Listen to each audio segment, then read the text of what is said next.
আমার নাম রিনা খান। আমি একজন খুব সুন্দরী তরুণী বিধবা। আমার বয়স ২০ বছর। প্রত্যেক দিন রাতে আমার দেওর তেল মালিশ করে দিত। তারপর একদিন আমার পায়ে তেল মালিশ করতে করতে ও আমার সঙ্গে যা করেছিল সেটা শুনে আপনারা অবাক হয়ে যাবেন। আমার বয়স যখন ১৭ বছর তখন আমার বাবা মা আমাকে বিয়ে দিয়েছিল।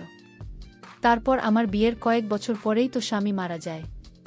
স্বামী মারা যাওয়ার পরে দেওর আমার সঙ্গে থাকত। আসলে আমার যখন ২০ বছর বয়স তখন আমার স্বামীর বয়স ৪০ বছর। আমার বিয়ে একজন বয়স্ক মানুষের সঙ্গে হয়েছিল। আমার স্বামী আমার চাইতে বয়সে অনেক বড় ছিলেন। আমি যেহেতু গরিব পরিবার থেকে এসেছিলাম, তাই আমার বাবা মা ভেবেছিল আমার স্বামীর বয়স অনেক বেশি হলেও সে অনেক সম্পত্তির মালিক। তাই আমার বাবা মা আমার স্বামীর বয়স না দেখে ও সম্পত্তি দেখে আমার সঙ্গে তার বিয়ে দিয়ে দিয়েছিলেন। কিন্তু বিয়ের পরে স্বামীর সঙ্গে কয়েক বছর থাকার পর এই তো আমার স্বামী একদিন হঠাৎ করে মারা যায়। এবং আমার স্বামীর মৃত্যুর কারণটা ছিল তার কিডনি দুইটা নষ্ট হওয়া, এমনকি সে তার বন্ধুবান্ধবদের সঙ্গে নিয়ে বাড়ির বাইরে সারা রাত ঘুরে বেড়াত। আমি তো বাড়িতে সারাদিন থেকে নিজের কর্তব্য পালন করতাম। অনেক সময় মনে হতো আমার স্বামী যখন আমার প্রতি কোনো সহনশীলতা বা চাহিদা নেই, তাহলে কেন আমাকে বিয়ে করেছিল? আসলে বিয়ের পরে স্বামী কোনোদিন ভালোবেসে আমার সঙ্গে দুই একটা কথাও বলেনি। বিয়ের প্রথম দিনই তো সে আমাকে একটাই কথা বলেছিল যে, দেখো রিনা, তোমার যত টাকার প্রয়োজন হবে তুমি আলমারির ভেতর থেকে নিয়ে নেবে এবং তোমার বাইরে থেকে কোনো জিনিসের প্রয়োজন হলে আমাদের বাড়ির চাকর আমিনকে আনতে স্বামীদের, কিন্তু তুমি নিজের বাড়ির বাইরে যাবে না। আর একটা কথা মনে রাখবে, আমার কাজে কিন্তু কোনোদিনও বাধা দিতে আসবে না, যে আমি কখনো বাড়ির বাইরে যাচ্ছি এবং আমি কখন বাড়িতে ফিরে আসছি। এটা সম্পূর্ণ আমার ব্যক্তিগত ব্যাপার। ওই সময় আমার বয়স যেহেতু কম ছিল, তাই আমি স্বামীর কথার মানে কতটা বুঝতে পারিনি যে সে তো শুধুমাত্র আমার সঙ্গে বিয়ে করে একটা দায়িত্ব পালন করেছিল, কিন্তু আমার স্বামীর তো সংসারের প্রতি কোনো মনোযোগ ছিল না। এমন নয় যে স্বামী আমার সঙ্গে কথা বলতো না, সে আমার সঙ্গে তার প্রয়োজনমাফিক কথা বলত। কিন্তু আমি তার অর্ধাঙ্গিনী হয়ে গিয়ে তার কাছ থেকে ভালোবাসা পাওয়ার আশা করেছিলাম। সেটা কখনোই পাইনি এবং ধীরে ধীরে যখন আমি এই জিনিসটা বুঝতে পারি, তখন আমি নিজের বাবা মায়ের সঙ্গে এ ব্যাপারে আলোচনা করেছিলাম যে আমি টাকা পয়সার সুখ তো পেয়েছি, কিন্তু স্বামীর ভালোবাসার সুখ কোনো দিন পাইনি। আমার কথা শুনে বাবা মা আমাকে বলে, দেখ মা, স্বামীর ভালোবাসার থেকেও সব চাইতে মূল্যবান হচ্ছে টাকা। কারণ তুই এখানে থেকে দেখেছিস যে আমাদের বাড়িতে কত অভাব ছিল। এতটাই অভাব ছিল যে আমি তোদের কোনোদিন দুবেলা পেট ভরে ভালো করে খাওয়াতে পারিনি।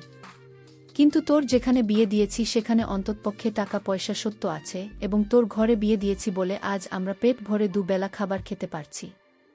তাই এগুলো সামান্য ছোটখাটো ব্যাপার নিয়ে একদম মন খারাপ করবে না। আমার বাবা মা তো এসব কথা বলে আমাকে বুঝিয়ে শ্বশুরবাড়িতে পাঠিয়ে দিত। কিন্তু আমার বাবা মা কোনোদিন আমার মনের অবস্থাটা বুঝতে পারেনি যে টাকা পয়সা থাকলে তো ভালো মন্দ জিনিস কিনে পেট ভরে খাওয়া হবে, কিন্তু টাকা পয়সা দিয়ে তো কখনো ভালোবাসা পাওয়া যায় না।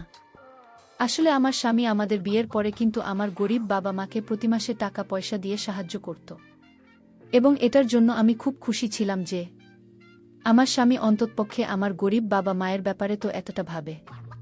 কিন্তু আমার স্বামী আমার প্রতি যত্নশীল বা দায়িত্বশীল কখনোই ছিল না।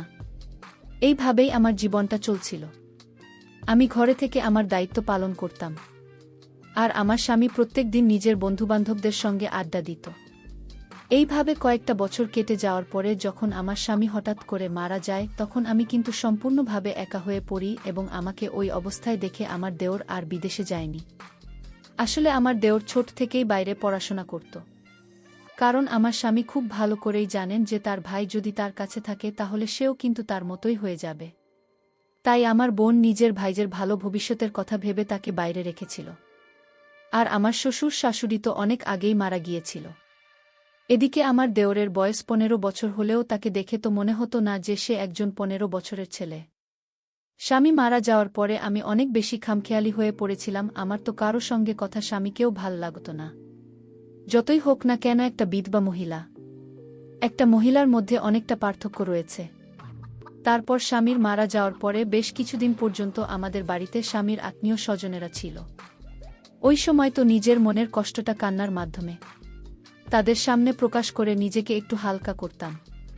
কিন্তু আমাদের বাড়ি থেকে আত্মীয় স্বজনদের চলে যাওয়ার পরে আমি আরও বেশি ভেঙে পড়েছিলাম। তখন অত বড় বাড়িটা দেখে মনে হতো এ বাড়িটা যেন আমাকে খেতে আসছে। আমার স্বামী আমাকে ভালো না বাসলেও তার সঙ্গে থাকার একটা অভ্যাস পরিণত হয়েছিল আমার। আমাদের বাড়ি থেকে যখন আপনিও স্বজনেরা চলে যায় তারপরে সেদিন সন্ধেবেলায় আমি যখন একটা সাদা ধবধবে শাড়ি পরে নিজের ঘরের জানালায় একটা কোণায় বসে বাইরের দিকে তাকিয়েছিলাম, তখন আমার দেওর হঠাৎ করে দরজায় আওয়াজ দিয়ে জিজ্ঞেস করল ভাবে ঘরের ভিতরে আসতে পারি। দেওরের আওয়াজ পেয়ে আমি নিজের চোখ থেকে গড়িয়ে পড়া চোখের জল মুছে তার দিকে তাকিয়েছিলাম। হ্যাঁ, ভেতরে আসতে পারো। আমার ঘরের ভেতরে এসে আমার ঘাটে বসল। ভাবি, আমি জানি এই সময় তুমি নিজেকে খুব একা মনে করছো, কিন্তু তুমি চিন্তা করো না, আমি তোমাকে এই অবস্থায় ছেড়ে দিয়ে কোথাও যাব না। আমি সিদ্ধান্ত নিয়েছি যে আমি নিজের বাকি পড়াশোনায় বাড়িতে থেকে কমপ্লিট করব। দেওয়ার কথা শুনে আমি খুব খুশি হয়েছিলাম, এটা ভেবে যে যাক কেউ আছে যে আমার ব্যাপারে ভাবতে পারে। এমনকি প্রত্যেক দিন সকালে আমার ঘুম থেকে ওঠার আগেই দেওর আমার ঘরে আসত আমাকে দেখার জন্য যে আমি ঠিক আছি কিনা। এমনকি সে মাঝে মধ্যে আমার জন্য সকাল সকাল চা করে নিয়ে আসত। এমনকি সে যখন ফ্রি থাকত তখন আমার সঙ্গে বসে ঘন্টার পর ঘন্টা গল্প করত, আমাকে হাসানোর চেষ্টা করত। শুধু তাই নয়, যখন আমি অনেক বেশি চিন্তা করতাম তখন আমার মাথায় ব্যথা হলে সে আমার মাথাও মালিশ করে দিত, আমিও দিতাম। এমন নয় যে আমি তাকে বাধা দিতাম না, আমি তাকে বাধা দিতাম। তখন সে আমাকে বলতো, ভাবি, তোমার উপরে আমার কোনো অধিকার নেই, আমি কি তোমার একটুখানি সেবা যত্ন করতে পারি না? তখন তার মায়া ভরা কথাগুলো শুনে আমি আর তাকে বাধা দিতে পারতাম না। এভাবে ধীরে ধীরে আমার সময় কাটতে থাকে এবং আমার 15 বছরের দেওর আমার খুব কাছে আসতে থাকে। একটা পর্যায়ে এসে আমি যখন খুব ভালোভাবে বুঝতে পারি যে সে তো আমার প্রতি খুবই যত্নশীল, তখন কিন্তু আমার ভেতর থেকে ভীষণ ভালো লাগত। কারণ আমি তো এক সময় ভালোবাসাগুলি স্বামীর কাছে পাওয়ার আশা করেছিলাম। এইভাবে ধীরে ধীরে দেওরের সঙ্গে যত দিন কাটছিল ততই আমি তাকে মনে মনে পছন্দ করতে শুরু করেছিলাম এবং একটা পর্যায়ে আমার মনটা যে এভাবে ভেঙে যাবে সেটা আমি কিন্তু কল্পনাও করতে পারিনি। আসলে দোষটা তো আমারই ছিল। আমি একটিবারও এটা ভেবে দেখিনি যে ওর তো আমার চাইতে বয়সে ছোট ছিল, কিন্তু আমি তো তার থেকে বড় ছিলাম। তাহলে আমি কি করে এত বড় ভুল কাজ করতে পেরেছিলাম? দেওর আমার প্রতি ভালোবাসা, শ্রদ্ধা ও যত্ন, এটা কি অন্যরকম ভালোবাসা ছিল, নাকি সে আমাকে সত্যিই তার দাদার বিধবা মনে করে আমার খেয়াল রাখত? আমি তো সেটাই বুঝতে পারিনি যে ও যখন আমার খাওয়া দাওয়া থেকে শুরু করে আমার শরীরের খেয়াল রাখা পর্যন্ত যত্ন করত, তখন তো আমি তাকে অন্যরকমভাবে দেখতে শুরু করেছিলাম এবং তার প্রতি আমার মনের আশা আরও বেশি বাড়তে থাকে। স্বামী মারা যাওয়ার পরে দুশ্চিন্তার কারণে আমাকে প্রত্যেক দিন ওষুধ খেতে হতো এবং সে ওষুধটাও আমার দেওর আমাকে হাতে ধরে খাইয়ে দিত, আর প্রতিটা মুহূর্তে আমাকে অজানা কষ্ট দিত। দেওর বলতো, তুমি নিজের শরীরের খেয়াল রাখো, যদি ঠিকঠাকভাবে খাওয়া দাওয়া না করবে তাহলে তোমার শরীরটা আরও বেশি ভেঙে পড়বে, এবং দাদাকে তো আমি হারিয়ে ফেলেছি, তাই আমি তোমাকে কোনোমতে হারাতে চাই না। দেওয়ালের মুখ থেকে এত ভালো ভালো কথা শুনে আমি তো তাকে অন্য কিছুই ভাবতে শুরু করেছিলাম এবং ধীরে ধীরে ওকে দেখে আমার মনের মধ্যে যে অনুভূতিটা হতো সেটা তো ভালোবাসার দিকে গড়িয়ে যাচ্ছিল। ধীরে ধীরে আমি তাকে ভালোবাসতে শুরু করেছিলাম।